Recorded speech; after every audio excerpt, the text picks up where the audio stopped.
তো প্রবলেমে যাওয়ার আগে একবার একটু রিমাইন্ড করিয়ে দিই, আমরা ভলিউম বের করতে যাচ্ছি সেই সমস্ত কার্ভের যাদের অ্যাক্সিস অফ রোটেশনটা এক্স অ্যাক্সিস বা ওয়াই অ্যাক্সিস নয়, যে কোনো একটা অ্যানাদার লাইন। আমরা এই ধরনের কেসগুলোর জন্য একটা স্পেসিফিক ফর্মুলা জেনারেট করে দেখিয়েছিলাম। আমরা এই ধরনের কেসগুলোতে প্রথমে যে কার্ভটা বা কার্ভের যে পোর্শনটা রিভলভ করবে তার উপরে একটা পয়েন্ট পি নেব। সেই পয়েন্ট থেকে আমরা যে অ্যাক্সিসের সাপেক্ষে রোটেট করবে, আমরা প্রথমেই বলেছি সেটা এক্স অ্যাক্সিস বা ওয়াই অ্যাক্সিস নয়, তার উপরে পারপেন্ডিকুলার ড্র করব এবং ওই অ্যাক্সিস অফ রোটেশনের উপরে কোনো একটা ফিক্সড পয়েন্ট নেব যার রেসপেক্টে আমরা ফুট অফ দ্য পারপেন্ডিকুলারের কোঅর্ডিনেটটাও পাবো এবং কার্ভের উপরের পি পয়েন্টের কোঅর্ডিনেটটাও পাবো। তাহলে integration pi PC square differential of OC, এটা হবে required volume. Axis of symmetry যদি কিছু থাকে আমরা দেখে নেব, সেটার উপরে বেস করেই কিন্তু আজকের প্রবলেমগুলো। তোমরা ওয়ার্কিং মেথডটাও দেখেছিলে। ওয়ার্কিং মেথডে কী কী বলেছিল, যে একটা পয়েন্ট পি এক্স ওয়াই নাও, আমি বলেছিলাম এই এক্স ওয়াই শব্দটা লিখবে না, পিসি ক্যালকুলেট করো, that is length of the perpendicular from P to the given line. OC বের করো, that is the distance of the foot of the perpendicular from a fixed point. তার আগে ফিক্সড পয়েন্টটাকে তোমাকে identify করতে হবে। যদিও প্রবলেমের ক্ষেত্রে দেখবে ওটা অটোমেটিক্যালি তুমি বুঝতে পারবে, ওটা তোমাকে কিছু খুঁজতে টুজতে হবে না। ডিফারেন্সিয়াল অফ ওসি বের করো, that is D of OC বের করো, ইন্টিগ্রেট করো, integration pi PC square D of OC with proper limit of integration, তুমি ভলিউম পেয়ে যাবে। ফার্স্ট প্রবলেম বলেছে find the volume of the solid generated by the revolution of the curve a minus x into y square equals to a square x about its asymptote। এই curve a minus x into y square equals to a square x তাকে তার অ্যাসিম্পটোটের রেসপেক্টে তুমি revolve করাবে। তাহলে প্রথম হচ্ছে তোমাকে অ্যাসিম্পটোটটা খুঁজে বের করতে হবে। তুমি দেখতে পাচ্ছ এখানে ওয়াই স্কোয়ারের কোএফিসিয়েন্ট হচ্ছে a minus x এবং y এর হাইয়েস্ট ডিগ্রি টার্ম হচ্ছে y স্কোয়ার। তাহলে a minus x equals to 0, that is x equals two a, এটা এখানে একটা অ্যাসিম্পটোট। x এর সর্বোচ্চ পাওয়ার হচ্ছে x নিজেই এবং x এর টার্ম এখানে আছে মাইনাস এক্স ওয়াই স্কোয়ার, এখানে আছে এ স্কোয়ার এক্স। এই মাইনাস এক্স ওয়াই স্কোয়ারকে যদি বাম দিকে নিয়ে আসো তাহলে x কমন নিলে পাবে Y square plus A square. একটু অবজার্ভ করো তাহলেই বুঝতে পারবে। এই মাইনাস এক্স ইন্টু ওয়াই স্কোয়ারকে আমি বলছি রাইট হ্যান্ড সাইডে নিয়ে এসো, তাহলে পাবে plus X Y square plus A square X, that is X common নিলে Y square plus A square, যার রুটগুলো হচ্ছে ইমাজিনারি। তার মানে হরাইজন্টাল অ্যাসিম্পটোট তুমি পাবে না, ভার্টিক্যাল অ্যাসিম্পটোট পেলে এক্স ইকুয়ালস টু এ। তার মানে এই কার্ভকে এক্স ইকুয়ালস টু এ এর রেসপেক্টে তোমাকে রিভলভ করতে হবে। এবার তুমি কার্ভটা ট্রেস করা হালকা করে দেখে নাও, যাতে রিভলভ করতে গেলে লিমিট অফ ইন্টিগ্রেশনটা তুমি বুঝতে পারো। ওয়াই এর ইভেন পাওয়ার ওয়াই স্কোয়ার আছে, তার মানে কার্ভটা সিমেট্রিক অ্যাবাউট এক্স অ্যাক্সিস, এটা নিয়ে কোনো সন্দেহ নেই। এক্স ইকুয়ালস টু 0 এবং ওয়াই ইকুয়ালস টু 0 যদি আমরা বসাই, আমরা দেখতে পাচ্ছি কার্ভটার ইকুয়েশনকে স্যাটিসফাই করছে, কার্ভটা অরিজিন দিয়ে যাচ্ছে। Tangent at the origin lowest degree টার্মকে ইকুয়েট করতে হবে 0-তে, that is a square x equals to 0, x equals to 0, that is y axis, এটাই হচ্ছে tangent at the origin. Asymptote আমি আগেই বলে দিয়েছি এক্স ইকুয়ালস টু এ। যদি এক্স গ্রেটার দ্যান এ হয়, তার মানে এক্স গ্রেটার দ্যান এ মানে X minus A greater than 0, A minus X less than 0, তাহলে Y square equals to A square x by A minus x, that is A minus X less than 0, X greater than এর জন্য Y square negative Y imaginary. তাহলে X equals to A, এই asymptote লাইনের ডান দিকে কার্ভের কোনো অংশ থাকবে না। যদি এক্স লেস দ্যান 0 হয়, y square negative Y imaginary, that is 0-র বাম দিকে কার্ভের কোনো অংশ থাকবে না। আমি জানি না সেগুলো বলেছে কিনা, বলেনি, যাই হোক বলে দিলাম। তাহলে এবার আমরা কার্ভটাকে এঁকে ফেলতে পারি। আমরা অরিজিন থেকে যাব এক্স ইকুয়ালস টু লাইনকে টেন্ডিং টু টাচ হিসেবে, জাস্ট ছুতে ছুতে বা ছুঁয়ে ফেলবো না। তাহলে আমরা এঁকে ফেললাম, ও থেকে আমরা এইভাবে যাচ্ছি, এক্স ইকুয়ালস টু এ লাইনকেই ছুতে ছুতে ছুতে ছুতে বেরিয়ে গেল। যেহেতু এক্স অ্যাক্সিসের সাপেক্ষে সিমেট্রিক, তাহলে ডিউ টু সিমেট্রি নিচে একটা সিমিলার পোর্শন কিন্তু জেনারেট করবে। তাহলে এই হলো কার্ভের ফিগার। এই কার্ভকে আমরা রোটেট করাবো এক্স ইকুয়ালস টু এ লাইনের রেসপেক্টে। ওয়াই অ্যাক্সিস নয়, কিন্তু এক্স ইকুয়ালস টু এ লাইনের রেসপেক্টে কার্ভটা রোটেট করবে। তার মানে মূল বিন্দু থেকে এই মাথাটা উড়ে গিয়ে একবার ঘুরে আবার এখানে চলে আসবে। কীভাবে হবে আমি প্রসিডিওরটা বলে দিলাম তোমাদের। তো আমি এখানে একটা লাইভ ছবি দেখিয়েছি কীভাবে ভলিউমটা জেনারেট হয়।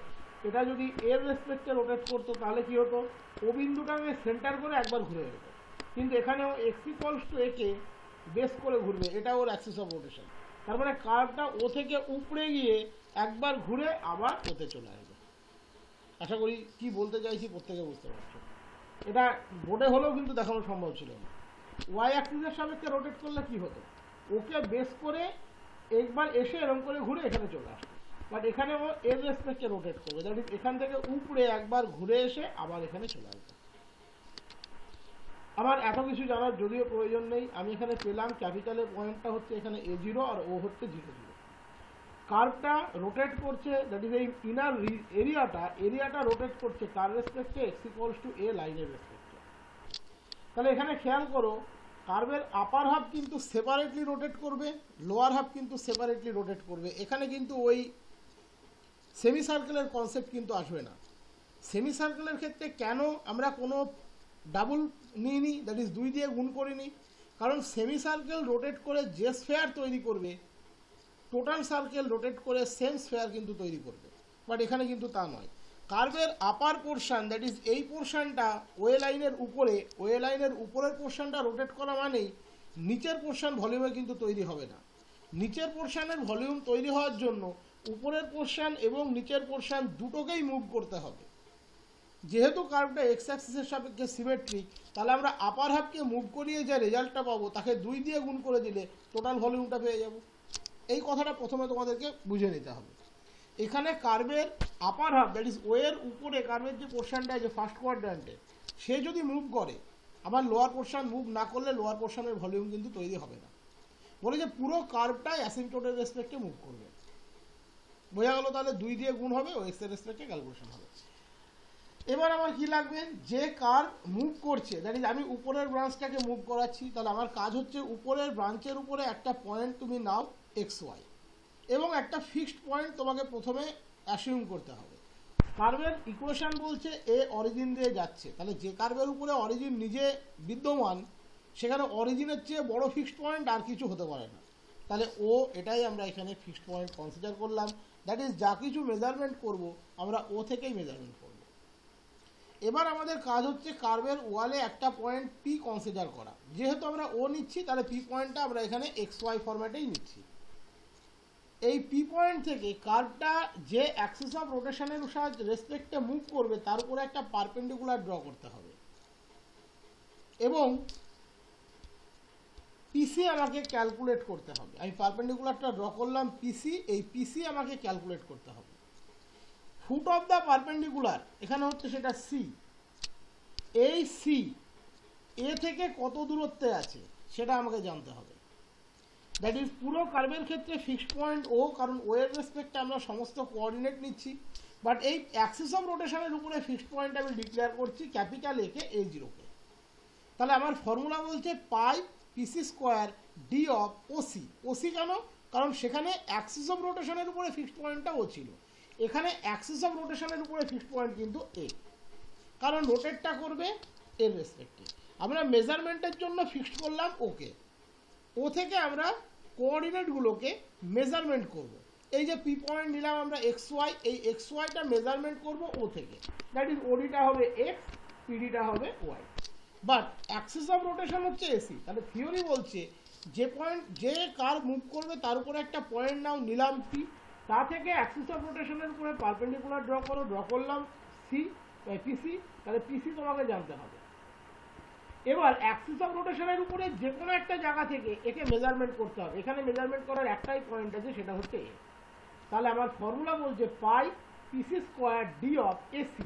ওসি নয় কিন্তু এখানে এসি, কারণ অ্যাক্সিস অফ রোটেশনের উপরে ফিক্সড পয়েন্ট হচ্ছে এ। তাহলে আমাকে কি কি জানতে হবে? পিসি জানতে হবে, এসি জানতে হবে, শুধু নয় এসির ডিফারেন্সিয়ালও বের করতে হবে। খেয়াল করে দেখো, পি পয়েন্টটা যদি ওয়াই হয় তাহলে পিডিটা হচ্ছে ওয়াই, তার মানে এডিটাও এসিটাও হচ্ছে ওয়াই, তাই এসি আমাদের ক্যালকুলেশন করার দরকার নেই, আমাদের দরকার D of AC, that is DY দরকার। আমরা ডিওয়াই পেয়ে গেলাম গিভেন ইকুয়েশন থেকে, ডিওয়াই ডিএক্স বের করে ডিওয়াই বের করে নেবো, বা ডিফারেন্সিয়াল বের করে ডিওয়াই বের করে নেবো। তাহলে এখানে আমাদের একটা সাংঘাতিক খাটনি কমে গেল ও fixed point, general fixed point, that is coordinated fixed point থাকার জন্য আমাদেরকে এসি আর কিছু ক্যালকুলেট করতে হলো না। এসি মানেই পিডি, দ্যাট ইজ ওয়াই। আমাদের এসির ডিফারেন্সিয়াল প্রয়োজন, সেটা ডিওয়াই প্রয়োজন। তাহলে এখান থেকে ডিওয়াই ডিএক্স বের করে ডিওয়াই নিয়ে নিতে পারি, অথবা ডিফারেন্সিয়াল বের করে ডিওয়াই নিতে পারি, যেটাতে তুমি কমফর্ট ফিল করবে করবে। আর দরকার হচ্ছে পিসি। খেয়াল করে দেখো, পিসি ইকুয়ালস টু এডি। এডি মানে ওয়ে মাইনাস ওডি, ওয়ে হচ্ছে এ আর ওডি হচ্ছে এক্স, তাহলে এডি হচ্ছে এ মাইনাস এক্স। আমাদের যা যা দরকার আমরা সব পেয়ে গেলাম।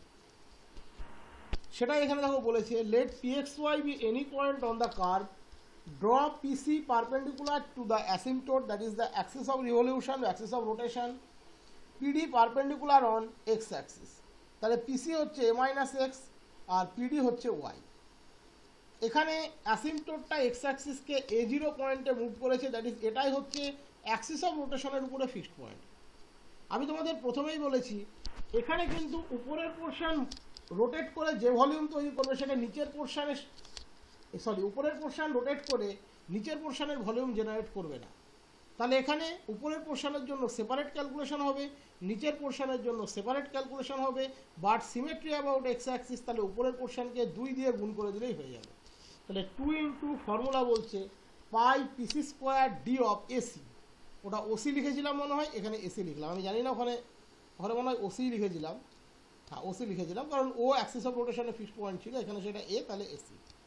ওকে, 2 দিয়ে কেন গুণ হলো নিশ্চয়ই বুঝতে পারলে, ব্র্যাকেটে লিখে দিতে পারো due to symmetry about x axis. এবার পিসির মানটা বসিয়ে দাও। পিসির মান হচ্ছে a minus x, that is PC square মানে এ মাইনাস এক্স তার square, D of AC that is d y, তোমার ওয়াই দরকার। গিভেন কার্ভ থেকে ওয়াই এর মানটা বের করো। ওয়াই স্কোয়ার হচ্ছে a square x by A minus x, তাহলে ওয়াই হচ্ছে a square root x by root over A minus x. এবং আমরা ওয়াই এর পজিটিভ মানটাই নেব, কারণ আমরা ক্যালকুলেশনটা করছি ফার্স্ট কোয়াড্র্যান্টে। তাহলে ওয়াই ইকুয়ালস টু আমরা পেলাম a root x by root over A minus x, এটাই হলো এসি। আবার দরকার D of AC that is d y, তাহলে একে সিম্পল ডিফারেন্সিয়াল বের করো, তাহলেই হয়ে যাবে। ক্যালকুলেশন আর তো কিছু নেই, সিম্পল ক্যালকুলেশন করলে পাবে a square by 2 into root x by A minus x to the পাওয়ার 3/2। তাহলে required volume 2 into pi PC square D of AC. PC square মানে এ মাইনাস এক্স তার স্কোয়ার, আর এখানে এসে দেখো এ মাইনাস এক্স টু দি পাওয়ার 3/2, তাহলে cancel হলে নিউমেরেটরে পড়ে থাকলো root over A minus x, that is pi, এখানকার এ স্কোয়ার বেরিয়ে আসলো pi square root over A minus X by X DX. ইন্টিগ্রেশনের রেঞ্জ কোথায় থেকে কোথায় খেয়াল করে দেখো, এক্সট্রা মেজারমেন্ট হচ্ছে ও থেকে, কারণ কোঅর্ডিনেটের ফিক্সড পয়েন্ট ও, এ পয়েন্টের এক্সের ভ্যালু হচ্ছে এ, তাহলে integration A to 0 to A, integration 0 to A. Clear? ইন্টিগ্রেশনটা যেহেতু এক্সের রেসপেক্টে আছে, সিম্পল ক্যালকুলেশন করার জন্য X equals to A sine square theta put করে দাও, লাস্টে গিয়ে রিডাকশন ফর্মুলা কাজে লাগাও, pi square A cube by 3। এবার এই যখন ডিফারেন্ট টাইপের অ্যাক্সিস অফ রোটেশন থাকবে, তখন কিন্তু তোমাদেরকে এই 2 দিয়ে গুণ হবে না হবে না এই বিষয়গুলো কিন্তু একটু অবজার্ভ করতে হবে। যখন এই ধরনের গুণ টুনগুলো থাকবে, এগুলো না থাকলে ভাবার খুব একটা কিছু নেই, বাট এগুলো থাকলে কিন্তু একটু অবজার্ভ করতে হবে, এবং এগুলো কিন্তু অবজার্ভ করার মতোই বিষয়, আমি সেটুকুও বলতে পারি, এগুলো কিন্তু ডেফিনেটলি অবজার্ভ করার মতো বিষয়। এগুলো যদি অবজার্ভ না করো তাহলে তুমি কিন্তু অনেক কিছু মিস করে যাবে। এই প্রশ্নটা কি দিয়েছে দেখো, বলেছে find the volume of the spindle formed by the revolution of a parabolic arc about the line joining the vertex to one extremity of the latus rectum. প্রথমেই বলি এই স্পিন্ডল শব্দটা নিয়ে ঘাবড়ায়ও না। স্পিন্ডল মানে তোমরা অনেকেই জানো, একটা ঘোরার পরে যে ফরমেশনটা করবে সেটাকে আমরা বলি স্পিন্ডল, ঠিক আছে? এখানে এই যে আকৃতিটা আছে, এটা একটা দেখতেই পাচ্ছ একটা মানে কমলা লেবুর কোয়ার মতো, এটা ঘুরে যে আকৃতিটা তৈরি করবে সেটা হচ্ছে স্পিন্ডল। এই জন্য শব্দটা নিয়ে ঘাবড়িও না। তোমাকে দেখো কাকে মুভ করাতে বলেছে আর কার রেসপেক্টে মুভ করাতে বলেছে। প্রথমে তুমি প্যারাবোলার ইকুয়েশন যেহেতু বলে দেয়নি, তুমি সবচেয়ে সিম্পলেস্ট ওয়েতে প্যারাবোলার ইকুয়েশন ধরে নাও y square equals to 4x।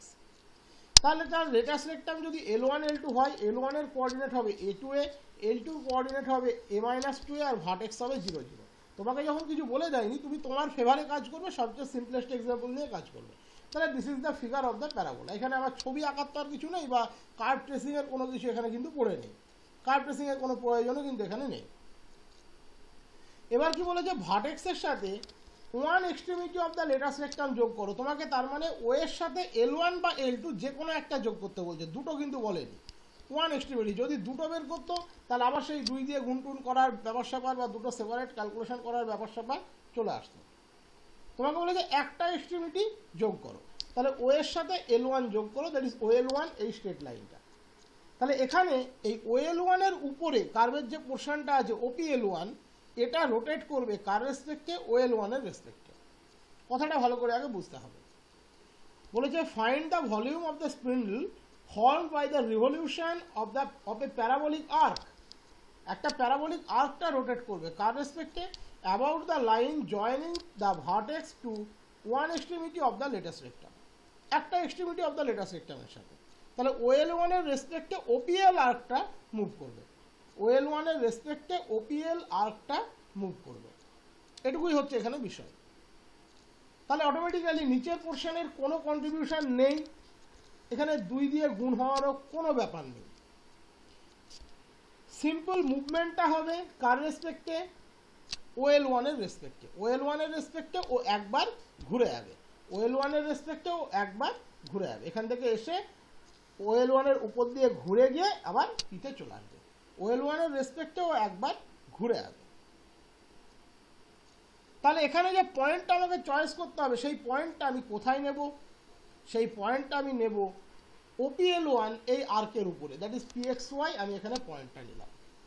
এখানে একটা মজার বিষয় তুমি খেয়াল করবে, এখানে অ্যাক্সিস অফ রোটেশনের ফিক্সড পয়েন্ট এবং কার্ভের যে কোঅর্ডিনেট সিস্টেমের ফিক্সড পয়েন্ট সেটা সেম, তার একটা ভরপুর বেনিফিট কিন্তু তুমি পাবে। আমার দুটো কাজ থাকবে, একটা হচ্ছে কোঅর্ডিনেটগুলো মেজারমেন্ট করার জন্য, দ্যাট ইজ OX ও Y আইডেন্টিফাই করার জন্য একটা কোঅর্ডিনেট সিস্টেম জেনারেট করা। যেহেতু আমরা y² = 4x নিচ্ছি, কোঅর্ডিনেট সিস্টেম এমনিতেই জেনারেট হয়ে গেছে, সুন্দর ছবি। এবার হচ্ছে যার রেসপেক্টেও রোটেট করছে OL1 এই স্ট্রেট লাইনটা, এর উপরে একটা ফিক্সড পয়েন্ট দরকার, যাতে আমরা foot of the perpendicular, that is C এর কোঅর্ডিনেটটাকে মেজারমেন্ট করতে পারি। সেটাও দেখো আমরা ডেফিনেটলি পেয়ে যাচ্ছি, ও নিজেই সেই কাজে আমাকে হেল্প করবে। তাহলে আমার প্রথম কাজ হচ্ছে কার্ভের উপরে একটা পয়েন্ট P কনসিডার করা। নিলাম, এখানে কোঅর্ডিনেটটা আমরা XY নিলাম, এবং সেটা নিয়ে আমরা সুবিধাও পাবো, কারণ ও থেকেই যাবতীয় মেজারমেন্ট হচ্ছে। তাহলে P থেকে যদি একটা পারপেন্ডিকুলার ড্র করি OX লাইনের রেসপেক্টে, সেটা হবে Y, আর পারপেন্ডিকুলার যেটা X লাইনের রেসপেক্টে আসবে তার ফুট থেকে ওয়ের ডিস্টেন্সটা হবে X। বাস বাস্তবে এখানে খেয়াল করে দেখো, এখানে আবার একটা অসুবিধাও আছে, যার রেসপেক্টে মুভ করছে সে কিন্তু X অ্যাক্সিসের উপরে নেই, সে কিন্তু একটা অবলিক লাইন কোঅর্ডিনেট ফ্রেমের উপরে। OL1 কিন্তু এখানে একটা অবলিক লাইন নয়, একটা অবলিক লাইন। তাহলে এখানে X বা Y ডিরেক্টলি কিন্তু আমার কোনো কাজেও লাগছে না, একটা বেনিফিট পেলাম, আর একটা আমি অসুবিধাও পেলাম। বেনিফিট এটা হলো যে অ্যাক্সিস অফ রোটেশনের ফিক্সড পয়েন্ট এবং কার্ভের ফিক্সড পয়েন্ট এক, কোঅর্ডিনেট সিস্টেমের ফিক্সড পয়েন্ট এক। অসুবিধাটা হলো এই যে PXY নিচ্ছে, এই XY ডিরেক্টলি আগের প্রবলেমের মতো আমার এখানে কোনো কাজে লাগছে না। বাট এখানে আমার থিওরি বলছে কার্ভের উপরে একটা পয়েন্ট নিতে হবে PXY। দেখো এরা ঠিক আর্কের মিডিল পয়েন্টে নিয়েছে, এটা নিয়ে আবার কেউ কনফিউজড হবে না যে এই PXY কি সবসময় আর্কের মিডিল পয়েন্টে নিতে হবে, এরকম কোনো মানে নেই। তুমি PXY-কে চাইলে এখানে নিতে পারো, তুমি চাইলে এখানে নিতে পারো। তাহলে প্রথমে তুমি PXY পয়েন্টটা নিলে, এটা হলো তোমার প্রথম কাজ। তোমাকে দ্বিতীয় কাজ বলা হয়েছে এই P পয়েন্ট থেকে তুমি যে অ্যাক্সিস অফ রোটেশন তারপরে পারপেন্ডিকুলার ড্র করো। তাহলে P থেকে তুমি OL1 এর উপরে রেসপেক্টে যেহেতু রোটেট করছে তার উপরে পারপেন্ডিকুলার PC ড্র করলে। C হচ্ছে ফুট অফ দ্য পারপেন্ডিকুলার। তাহলে তোমার কি কি লাগবে, PC ডিস্টেন্সটা লাগবে, that is the length of the perpendicular, সেটা লাগবে, আর ডিফারেন্সিয়াল অফ OC লাগবে, দ্যাট ইজ OC-টা তোমাকে বের করতে হবে। ডিফারেন্সিয়াল অফ OC লাগবে, দ্যাট ইজ OC-টা তোমাকে বের করতে হবে। তাহলে এখানে PC আর OC লাগবে। দেখো PC OC বের করা সবসময় যে XY দিয়ে ডিরেক্টলি আসবে তা কিন্তু নয়, বাট অনেক সহজে ক্যালকুলেশন করা যায়। এখানে O পয়েন্টের কোঅর্ডিনেট আমি জানি, L পয়েন্টের কোঅর্ডিনেট আমি জানি, তাহলে OL1 স্ট্রেট লাইনের ইকুয়েশনটাও আমি বের করতে পারবো। তারপরে আমি ইলিপস এই প্যারাবোলার উপরে যে কোনো পয়েন্ট থেকে যদি সেই পারপেন্ডিকুলার ডিস্টেন্সের লেন্থটা বের করি তাহলে আমি পিসি পেয়ে যাব। তাহলে আমি প্রথম কি করব, OL1 স্ট্রেট লাইনের ইকুয়েশনটা এখানে বের করব, যেখানে OL1 এর একটা পয়েন্ট হচ্ছে 0 0 দিয়ে যাচ্ছে, আর একটা পয়েন্ট হচ্ছে 2A 0 দিয়ে যাচ্ছে, A 2A দিয়ে যাচ্ছে। তাহলে ইকুয়েশনের লাইনটা ইকুয়েশনটা কি হলো, y minus 0 equals to 2A minus 0 by A minus 0 into x minus 0, that is 2x minus y equals to 0. This is the equation of the line OL1. এবার পিসি তুমি খুব সহজে বের করতে পারো। পিসির পি পয়েন্টের কোঅর্ডিনেট হচ্ছে xy, তাহলে xy থেকে এই লাইনের ডিস্টেন্সটা বের করো, পারপেন্ডিকুলার ডিস্টেন্স, তাহলে তুমি পিসি পেয়ে যাবে। তাহলে আমরা এখানে বলেছি PC equals to perpendicular distance of pxy from the line 2x minus y equals to 0। এই 2x minus y equals to 0 লাইনের উপরে xy থেকে পারপেন্ডিকুলার ডিস্টেন্স, এর চেয়ে বেনিফিট আর কিছু আছে? x এর জায়গায় x থাকবে, y এর জায়গায় y থাকবে, শুধু নিচে কোএফিসিয়েন্টগুলো স্কোয়ার হয়ে যাবে, যেটি √2² + 1² হয়ে যাবে। তাহলে পারপেন্ডিকুলার ডিস্টেন্স পিসিটা কত পেলে, এখানে মডিউলাসটা দিয়ে দেবে তাহলে ভালো লাগবে। Modulus 2x minus y by √2² + 1², that is y এর মানটা যদি বসিয়ে দাও √2 into √x, তাহলে পিসি পেয়ে গেলে 2√x into √x minus √a by √5, তাহলে পিসি স্কোয়ার তোমার দরকার, পিসি স্কোয়ার। অ্যাকচুয়ালি মডিউলাসটা দেয়নি, তারও একটা কারণ আছে, কারণ স্কোয়ার করার পরে ওই মডিউলাসের কোনো মিনিং থাকবে না। তাহলে পিসি স্কোয়ার কত হলো, 4x into √x minus √a তার square, that is x plus a minus 2√x by √5² 5, এটা হলো পিসি স্কোয়ার। দেখো কত সহজে তুমি পিসি স্কোয়ার পেয়ে গেলে। পি পয়েন্ট জানো, এটা কিন্তু একটা টেকনিক, এগুলো দিয়ে অনেক প্রবলেম সলভ হবে। স্ট্রেট লাইনের ইকুয়েশনটা বের করো, পি থেকে সিম্পল পারপেন্ডিকুলার ড্র করো, পিসি পেয়ে গেলে পিসি স্কোয়ার বের করে নাও। এবার দরকার তোমার ওসি, তার ডিফারেন্সিয়াল বের করতে হবে, ওসির ডিফারেন্সিয়াল বের করতে হবে, বাট ডিরেক্টলি ওসি কিন্তু এখানে পাওয়া সম্ভব না। তার জন্যই দেখতে পাচ্ছ এখানে ডট ডট ডট ডট করে ও থেকে পি অব্দি একটা লাইন টানা আছে। পি যে পজিশনেই থাক, ওপিসি এই ট্রায়াঙ্গেলটা এখানে রাইট অ্যাঙ্গেল ট্রায়াঙ্গেল, কারণ পিসি হচ্ছে পারপেন্ডিকুলার টু OL1। পি পজিশনটা আমি বলেছি একটু দূরে দেবে, যেখানেই দাও পিসিটা perpendicular to OL1, that is ওপিসিটা জয়েন করে যে ত্রিভুজটা তৈরি হচ্ছে সেটা রাইট অ্যাঙ্গেল ট্রায়াঙ্গেল। তাহলে ওপি স্কোয়ার সমান PC square plus OC square, ও PC square plus OC square. তাহলে ওসি স্কোয়ার মানে OP square minus PC square. দেখো ও এর কোঅর্ডিনেট জানো 0 0, পি এর কোঅর্ডিনেট জানো xy, তাহলে ওপি স্কোয়ার কত, x² + y², আর পিসি স্কোয়ার কত তুমি এখানে বের করে নিয়েছো। তাহলে ওসি স্কোয়ার হচ্ছে OP square minus PC square, OP স্কোয়ারের জায়গায় বসিয়ে দাও x² + y², পিসি স্কোয়ারের জায়গায় বসিয়ে দাও, সিম্পল ক্যালকুলেট করলে আসছে 1/5 x + 4 √ax তার স্কোয়ার। ডিস্টেন্স যেহেতু আমরা পজিটিভ স্কোয়ার রুটটাই নেব, দিস ইজ ওসি। আমাকে এর ডিফারেন্সিয়াল বের করতে হবে, x এর ডিফারেন্সিয়াল 1 আর এর differential 4 √a into 1/2√x, that is D of OC হয়ে গেল দিস। তাহলে আমি পিসি স্কোয়ার পেয়ে গেছি, ডি অফ ওসি পেয়ে গেলাম, সিম্পল বসিয়ে দেবো pi into PC square D of OC. এখানে কিন্তু কোনো 2 দিয়ে গুণ হবে না, কারণ ওই উপরের আরেকটা শুধুমাত্র OL1 এর রেসপেক্টে মুভ করছে, আমি OL2 এখানে কোথাও যোগ করিনি। এবার দেখো এক্স এর রেসপেক্টে ইন্টিগ্রেট হচ্ছে, ও এর এক্স কোঅর্ডিনেট হচ্ছে 0, L1 এর এক্স কোঅর্ডিনেট হচ্ছে a, দ্যাট ইজ ইন্টিগ্রেশন হবে 0 to a এর রাউন্ডে, পাই integration 0 to a PC square D of AC. Simple integrate করো, সিম্পল ইন্টিগ্রেশন বলে অন্তত আমি আমার দায়িত্বটা ছেড়ে দিই, বাকিটা তো তোমাদেরকে কষ্ট করে দেখতে হয় আমি জানি। তারপরে একটা সাবস্টিটিউশন নেওয়া হয়েছে, দেখবে এখানে x = 80², তাহলে ইন্টিগ্রেট করে বেরোচ্ছে 2πa³/15√5।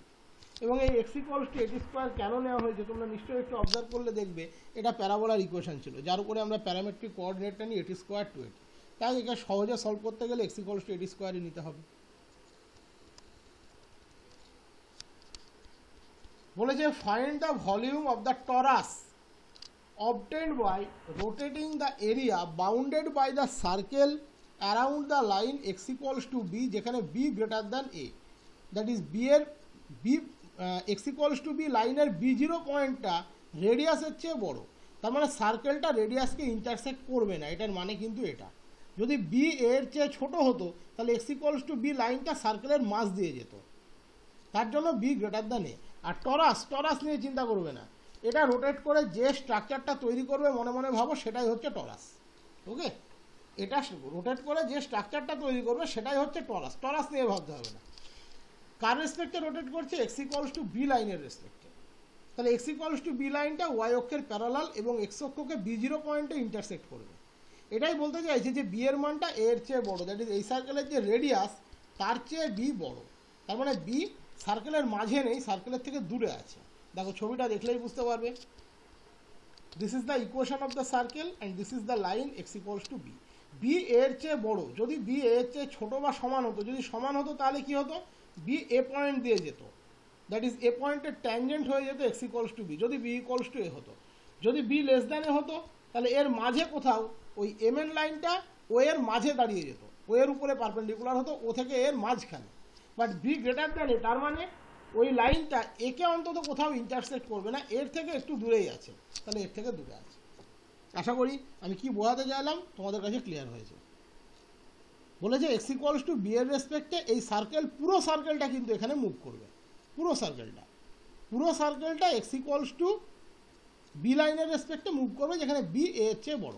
তার মানে বি ও এর মধ্যে নেই, ও থেকে এ এর মধ্যে পারপেন্ডিকুলারলি দাঁড়িয়ে নেই। ওকে, তাহলে দাঁড়িয়ে থাকলে অসুবিধাটা কী হতো? ও তো ওকে ইন্টারসেক্ট করছে, তুমি রোটেট করাবে কী করে? তোমরা দেখেছিল তো, আমি যখন ভলিউমের প্রথম স্ট্রাকচারগুলো করিয়েছিলাম আমরা বলেছিলাম যে ওই আর্কটা এক্স অ্যাক্সিসকে কাট করবে না, এক্স অ্যাক্সিসে কাট করবে না, কাট করলে রোটেট করানো মুশকিল হয়ে যায়, সেক্ষেত্রে অন্য চিন্তাভাবনা করতে হয়। অ্যাসিম্পটোট কাট করছে না, রোটেট করাতে পারছি খুব সহজে। কাট করলেও করা যায় না তো নয়, সেটা চিন্তাভাবনা আলাদা আছে তার। তাহলে এখানে হচ্ছে বিটা গ্রেটার দ্যান এ, তার মানে বি ও এর মধ্যে নেই, দূরে আছে। এবার ওর রেসপেক্টে এই সার্কেলটা মুভ করবে, দ্যাট ইজ এ এখানেই থাকবে, এর কোনো পরিবর্তন নেই। এ একবার ওকে প্রদক্ষিণ করে আসবে, এখান থেকে গিয়ে একবারে যত, আমার ল্যাপটপে ওটা আনা সম্ভব না, মানে এখান থেকে ওই যতটা আছে তার ডান দিকে ততটাই যাবে, গিয়ে পুরো একদম সুন্দর করে ঘুরে আসবে, যেটা তৈরি করবে দ্যাট ইজ দ্য টরাস। বুঝতে পারলাম? এই ডিস্টেন্সটা আছে বাম দিকে, এ এখান থেকে যাত্রা শুরু করে, আমি জানি না দেখানো যায় কিনা এগুলো, এখান থেকে যাত্রা শুরু করে পুরো ওর ডান দিকে ততটাই চলে যাবে, গিয়ে ঘুরে আবার এখানে চলে আসবে। এবার এখানে তুমি অ্যাক্সিস অফ সিমেট্রিটা খেয়াল করবে। দেখো সার্কেলের উপরের পোর্শন ঘুরে একটা সেপারেট ভলিউম এখানে তৈরি করবে এবং নিচের পোর্শন ঘুরে একটা সেপারেট ভলিউম কিন্তু এখানে তৈরি করবে। ঠিক, উপরের পোর্শন ঘুরে একটা সেপারেট ভলিউম তৈরি করবে, নিচের পোর্শন ঘুরে কিন্তু একটা সেপারেট ভলিউম এক্ষেত্রে তৈরি করবে। একই রকমভাবে তুমি উল্টোটাও ভাবতে পারো, এখানে কিন্তু স্ফেয়ার নয়, স্ফেয়ার কখন হতো? এটা কিন্তু স্ফেয়ারই তৈরি করতো, কখন? যদি ওয়াই অ্যাক্সিসের সাপেক্ষে বা ওয়ে লাইনের রেসপেক্টে রোটেট করতো। তা তো করছে না, অ্যানাদার একটা লাইনের রেসপেক্টে রোটেট করছে, দ্যাট ইজ এ গোটা ভলিউম তৈরি করবে। এর উপরের পোর্শন ঘুরে উপরের পোর্শন নিচের পোর্শন হিসেবে যদি ভাবো, কারণ আমরা জানি এই যে ইকুয়েশন আমরা নিয়েছি সার্কেলের x square plus y square equals to A square, সে বোথ কোয়াড্রান্টের রেসপেক্টে সিমেট্রিক, বোথ অ্যাক্সিসের রেসপেক্টে সিমেট্রিক। তাই উপর নিচ যদি ভাবো তাহলে উপরের পোর্শন রোটেট করে আলাদা ভলিউম তৈরি করবে, নিচের পোর্শন রোটেট করে আলাদা ভলিউম তৈরি করবে। যদি ওয়াই অ্যাক্সিসের ডান বাম দিয়ে ভাবো তাহলে ওয়াই অ্যাক্সিসের বাম দিক রোটেট করে আলাদা ভলিউম তৈরি করবে, ওয়াই অ্যাক্সিসের ডান দিক রোটেট করে আলাদা ভলিউম তৈরি করবে। এটা নিয়ে কিন্তু কোনো ডাউট থাকার কথা নয়। তার মানে আমরা 2 দিয়ে গুণ করতে পারি যদি যে কোনো একটা সাইড নিই, আপার হাফ বা লোয়ার হাফ নিই, অথবা লেফট সাইড বা রাইট সাইড নিই। আবার 4 দিয়েও করতে পারি যদি একটা কোয়াড্র্যান্ট নিই। সেটা কি করবে সেটা তোমার ব্যাপার। তবে কোয়াড্র্যান্ট নেওয়ার চেয়ে হাফ নেওয়া বা সাইড নেওয়া বুদ্ধিমানের কাজ। যদি ইকুয়েশনটা ওয়াই এর রেসপেক্টে এক্সপ্রেস করা সহজ হয়, যদি ডিফারেন্সিয়ালটা ডিওয়াই এর রেসপেক্টে হয়, তাহলে অটোমেটিক্যালি তোমাকে হাফ নিয়ে চিন্তা ভাবনা করতে হবে, এই হাফটাকে আলাদা, এই হাফটাকে আলাদা। যদি এক্স এর রেসপেক্টে হয় তাহলে এই হাফ আলাদা, এই হাফ আলাদা, এইভাবে ভাবতে হবে। এবং এখানে কেউ ওই বিষয়টাকে নিয়ে কনফিউজড হবে না যে আপনিই বলেছিলেন যে সেমি সার্কেল রোটেট করে যে স্ফেয়ার তৈরি করে, টোটাল সার্কেল রোটেট করলে তা দুখানা স্ফেয়ার করবে না, একটাই স্ফেয়ার করবে। এখানে কিন্তু সেটা খাটে না। সেমি সার্কেল যদি নিজের ডায়ামিটারের রেসপেক্টে রোটেট করে, সেটাও খেয়াল করবে ওখানে ছিল, নিজের ডায়ামিটারের রেসপেক্টেও রোটেট করছিল। ও যদি নিজের ডায়ামিটারের রেসপেক্টে রোটেট করে তাহলে যে ভলিউম তৈরি করবে, গোটা স্ফেয়ার যদি নিজের গোটা সার্কেল যদি নিজের ডায়ামিটারের রেসপেক্টে রোটেট করে একই ভলিউম করবে, আলাদা করবে না। দ্যাট ইজ সেক্ষেত্রে উপরের সাইড এবং নিচের সাইডের তৈরি করা ভলিউম একে অপরের সাথে মার্জ হয়ে যায়, এখানে মার্জ কিন্তু কোনোদিন হবে না, কারণ এই পুরো বডিটা এই এমএনকে বেস করে একবার ঘুরে চলে আসছে। দ্যাট ইজ টোটালি একটা আলাদা শেপ এখানে তৈরি হচ্ছে, এটা কিন্তু কোনো স্ফেয়ার তৈরি হবে না, এটাকে টরাস বলে, এটাকে টরাস বলে। এবং এক্ষেত্রে তুমি যেভাবে ভাববে, এই হাফ যদি ভাবো এ একটা ভলিউম করবে, এ একটা ভলিউম করবে, যদি এই হাফ ভাবো এ একটা ভলিউম করবে, এ একটা ভলিউম করবে, সব সেপারেট সেপারেট ভলিউম হবে। এবার যে কোনো একটা দিক দিয়ে তো তোমাকে ভাবতেই হবে, হয় এক্সের মানে সিমেট্রিসিটি বা ওয়াইয়ের সিমেট্রিসিটি নিয়ে। এবং এটা কিন্তু স্ফেয়ার নয়, ওক্ষেত্রে দেখবে ডায়ামিটার ছিল, যে কারণে ভলিউমটা মার্জ হয়ে যাচ্ছিলো, এখানে মার্জ হবে না। তাহলে আমার কাজ কি, প্রথমে হচ্ছে একটা অ্যাক্সিস অফ, এই অ্যাক্সিস বলছি ফিক্সড পয়েন্ট কোঅর্ডিনেট ফ্রেমে খুঁজে বের করা, এখানে সেটা ডেফিনেটলি পেয়ে গেছি ও। যে রোটেট করছে, সাপোজ আমি উপরের হাফটাকে নিয়েই ভাবছি, তাহলে তার উপরে আমি একটা পয়েন্ট নিলাম PXY, যেহেতু আমি ওটা খুব সুন্দর পেয়েছি PXY নিতেই পারি। এই পি থেকে এমএন এর উপরে অ্যাক্সিস অফ রোটেশনের উপরে পারপেন্ডিকুলার ড্র করো PC, তাহলে PC স্কোয়ার এটা আমার লাগবে, PC স্কোয়ার এটা আমার লাগবে। আর ডি অফ একটা কিছু লাগবে, যেখানে আমাকে সেই কোঅর্ডিনেটটা এমএন এর উপরে ফিক্সড করতে হবে। তাহলে সবচেয়ে ফিক্সড করার সোজা উপায় ই ছাড়া আর কিছু হতে পারে না, কারণ ই পয়েন্টটা হচ্ছে উপরের আর নিচে দুই পোর্শনের মাঝখানে আছে, যাতে সিমেট্রিসিটিটা বজায় থাকবে। তাহলে আমি ধরে নিলাম পি হচ্ছে একটা পয়েন্ট যে OX এর উপরে যে স্ফেয়ারের পোর্শনটা, সার্কেলের পোর্শনটা আছে সেখানে আছে। পি হচ্ছে একটা পয়েন্ট যে OX এর উপরে সার্কেলের যে পোর্শনটা আছে সেখানে দাঁড়িয়ে আছে, OX এর উপরে যে সার্কেলের পোর্শনটা আছে সেখানে পি পয়েন্টটা দাঁড়িয়ে আছে। আমি পি পয়েন্ট থেকে পারপেন্ডিকুলার ড্র করলাম কার উপরে, এমএন লাইনের উপরে, তাহলে PC স্কোয়ার এটা আমার প্রয়োজন। এবার এর উপরে ফিক্সড পয়েন্ট নিলাম ই, কারণ সিমেট্রিসিটি এটা সুবিধা দেবে, তাহলে ডি অফ ইসি এটা আমার প্রয়োজন পড়বে। এবার খেয়াল করে দেখো x ইকুয়ালস টু বি হচ্ছে এই লাইনটা, দ্যাট ইজ ই পয়েন্টের কোঅর্ডিনেট হচ্ছে B0, তাহলে ওই হচ্ছে বি, ওকে। আর ওডি হচ্ছে এক্স, তাহলে ডি কত, বি মাইনাস এক্স, ডি মানে পিসি, তাহলে পিসি কত, বি মাইনাস এক্স, তাহলে পিসি পেয়ে গেলাম বি মাইনাস এক্স। এবার দরকার ইসি, ই পয়েন্টটাকে ফিক্স করেছি আমি অ্যাক্সিস অফ রোটেশনের উপরে, ইসি মানে PD that is Y, okay. তাহলে আমরা কি বলেছি, সার্কেলের ইকুয়েশন লিখে নিলাম, area enclosed by the circle revolve about the line x equals to B, that is সার্কেলের টোটাল এরিয়াটা এক্ষেত্রে x ইকুয়ালস টু বি এর রেসপেক্টে রোটেট করছে। আমি পিসি বের করে নিলাম, ইসি বের করে নিলাম। তাহলে আমার দরকার D of EC, that is D of Y, তাহলে ইন্টিগ্রেশন হচ্ছে এখানে ওয়াই এর রেসপেক্টে। তাহলে আমার রেজাল্টটা কি হবে, y equals to 0 to a, 2 দিয়ে গুণ করবো, ওই যে আগেই বলেছি আপার হাফ লোয়ার হাফ করে কাজ করব, তাহলে আমরা 2 দিয়ে গুণ করে নেব, 2 into integration 0 to a, 0 to a, তাহলে 2 pi PC square D of EC, that is 2 into integration 0 to a pi b minus x তার স্কোয়ার ডিওয়াই। মাথায় রাখবে সার্কেলটা যেহেতু সিমেট্রিক বোথ কোয়াড্রেন্টের রেসপেক্টে, এটা আলটিমেটলি যদি এক্সের পরে কনভার্ট হয় তবুও ইন্টিগ্রেশনের রেঞ্জের কোনো পরিবর্তন হবে না, কারণ এক্সের রেসপেক্টে হলে এই পয়েন্টের কোঅর্ডিনেট হচ্ছে A0, বি এর রেসপেক্টে হলে এই পয়েন্টের কোঅর্ডিনেট হচ্ছে 0b, দ্যাট ইজ ওয়াই এর রেসপেক্টে গেলে যেমন আমরা 0b বলছি 0a, এর কোঅর্ডিনেট A0, বি এর কোঅর্ডিনেট 0a, ওয়াই এর রেসপেক্টে গেলে আমরা যেমন 0a ইন্টিগ্রেট করব, এক্স এর রেসপেক্টে গেলে আমরা 0a ইন্টিগ্রেট করব। তাহলে pi integration 0 to a B minus x তার স্কোয়ার ডিওয়াই, তার সাথে 2টা গুণ থাকবে কারণ আমরা যে কোনো একটা সাইড দিয়ে কাজ করছি। আর যদি তুমি চাও সেটা করবে না, তাহলে ওয়াই এর রেসপেক্টে করলে ইন্টিগ্রেট করবে -a টু a, এক্স এর রেসপেক্টে করলেও ইন্টিগ্রেটটা হবে -a টু a, তাহলে সেক্ষেত্রে আর 2টা আসবে না। এবার আমরা বি মাইনাস এক্স স্কোয়ারকে ভেঙে দিলাম, এখানে ডিওয়াইটা যেমন আছে থাক, আমরা ডিওয়াইয়ের ভ্যালুটা বসাতে হবে। দেখো এখান থেকে আমরা এক্স ওয়াই এর রেসপেক্টে ইন্টিগ্রেশনটা করবো যেহেতু ঠিক করেছি, তাহলে গিভেন ইকুয়েশন থেকে এক্স এর মানটা বের করে এখানে বসিয়ে দাও, এক্স মানে root over of a square minus y square, বসিয়ে দাও, a square minus y square, simple integrate করো, this is the result, this is the result.